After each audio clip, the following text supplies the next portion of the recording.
Hello, xin chào tất cả các bạn đã quay trở lại với channel của mình. Hôm nay mình sẽ quay một trận đấu so tài giữa thành viên của quân đoàn. Đã có những cú nhảy đầu tiên từ các đội.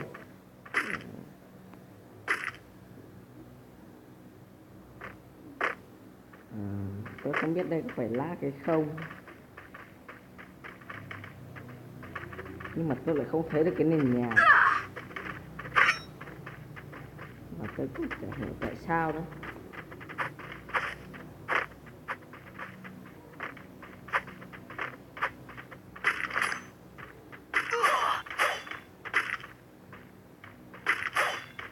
Vâng, Phước đã có mạng hạng mục đầu tiên. Vâng, anh kèm theo một cách rất là với 500 máu. Oh my god, anh chàng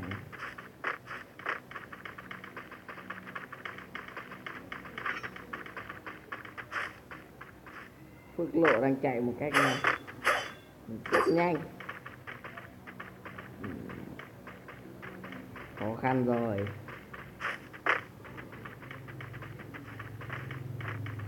Rồi ơi,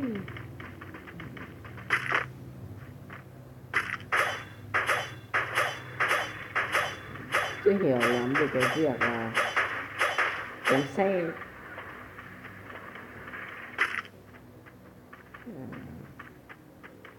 Đang bơm lại cho mình một lượng máu đầy đủ để có thể là tiếp tục tham gia trận đấu tách to của hôm nay với số lượng máu là 500.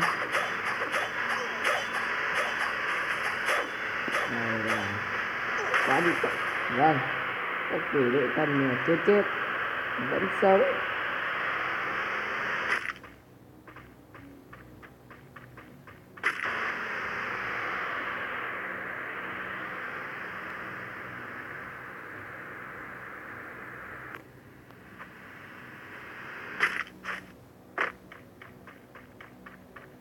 Lão Hắc đã có cho mình một mạng hạ một ngục trong tay.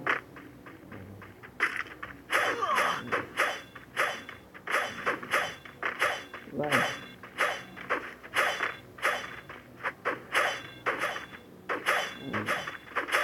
mặt các anh chém nhau một cách rất là hay ho.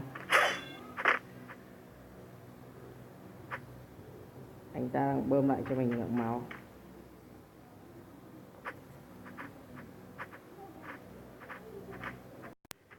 Lại là một pha chém nhau đến từ vị trí của TN đấy nhí. Anh ta đã bị hạ ngục bởi Hiếu, một người chơi cũng không lầm lạ.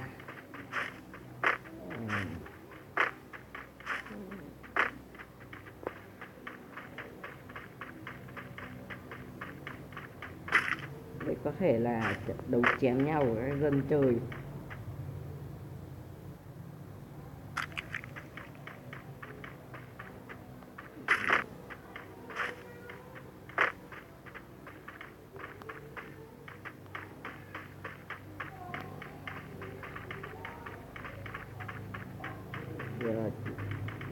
Giờ bản đồ của chúng ta chỉ còn lại 14 người chơi. Ai sẽ là người sống sót cuối cùng?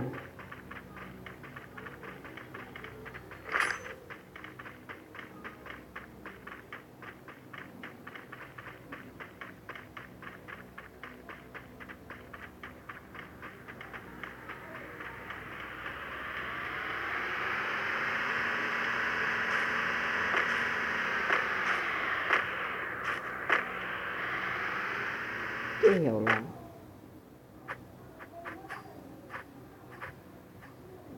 Như kiểu mấy người này chơi tem hay sao mà sao không đi chém nhau gì hết.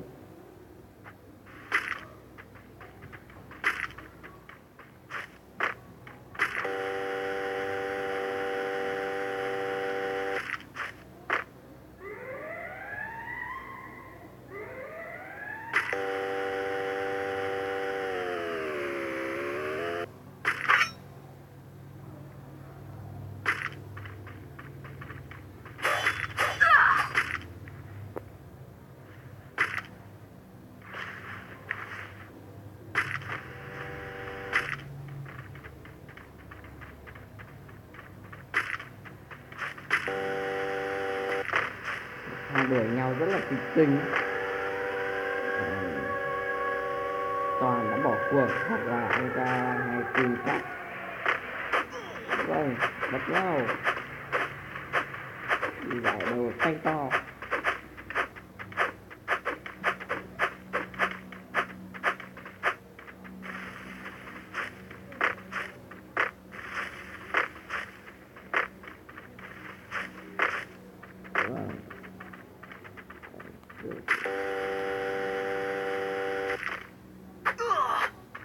Anh Lâm đã bị hạ ngục bởi Toàn đang hay giữ cho mình một mạng hạ ngục.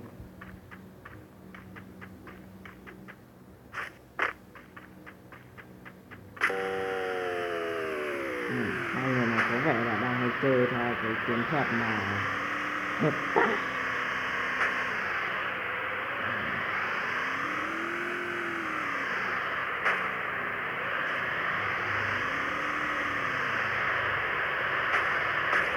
Đâm xe tự tử. Vâng, mong tôi chắc đến từ vị trí của ai đó. Và đang là người lái chiếc xe Monte-Carlo.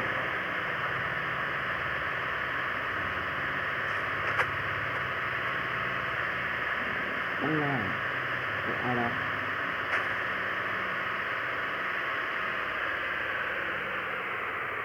Đây là một cái pha mà gọi là thế ngon.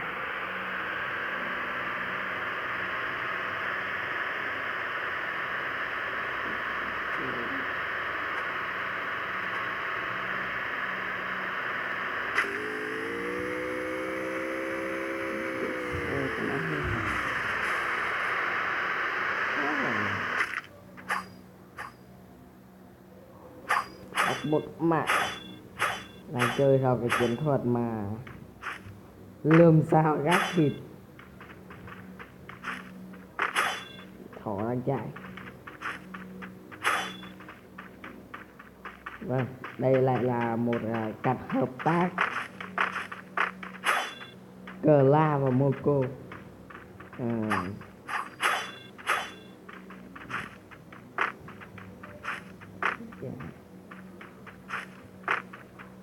Hay phết rồi.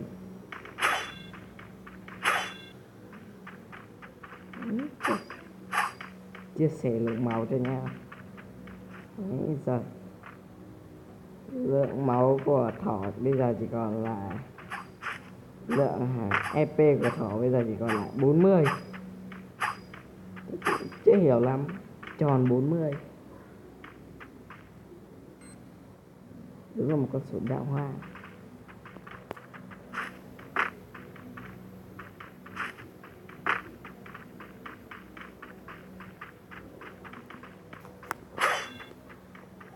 Chúng ta cùng chuyển qua vị trí của Hen. Đang hay một pha rình rập với nhau rồi. Anh chị đang chém nhau một cái rất là hay ho. Có vẻ vâng đã bị hạ ngục bởi vị trí của soạt A. Rất là một pha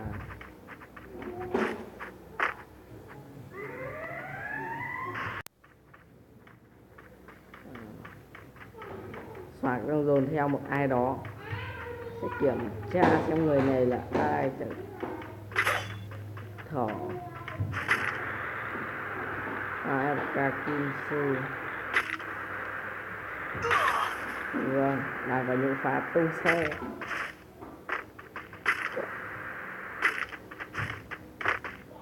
Có vẻ là thỏ A đang bị dồn bởi soạt A.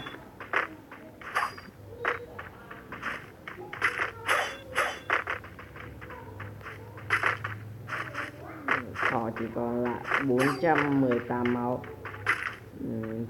Không thua thiệt nhiều về lượng máu, nhưng mà có vẻ con thỏ An này không giỏi trong việc đánh nhau cho lắm. Vẻ cô ta chỉ biết chạy đấy.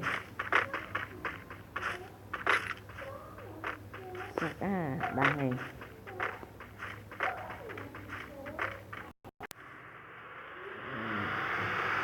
một pha tụ tập rất đông.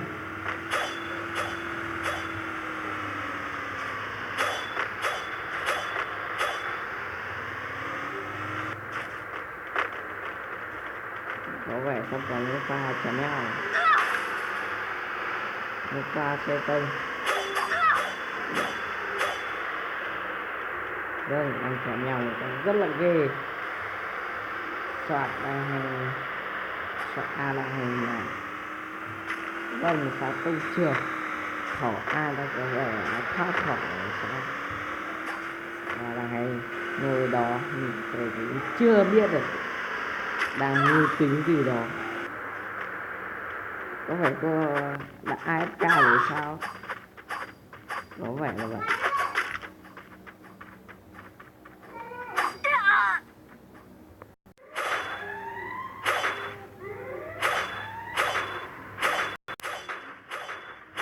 Anh chàng là hay chém toàn bộ số xe để có thể làm một điều gì đó.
Vâng, một anh chàng đã ra ngoài chịu bonus.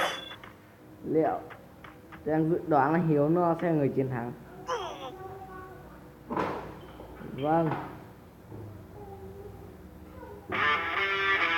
đúng như tôi dự đoán, Hiếu nó là người chiến thắng. Video này có bao dài. Xin chào. Nếu bạn hay đừng quên để lại một like, một đăng ký và nhớ chia sẻ để giúp mình, để ủng hộ mình nhé. Xin chào, hẹn gặp lại.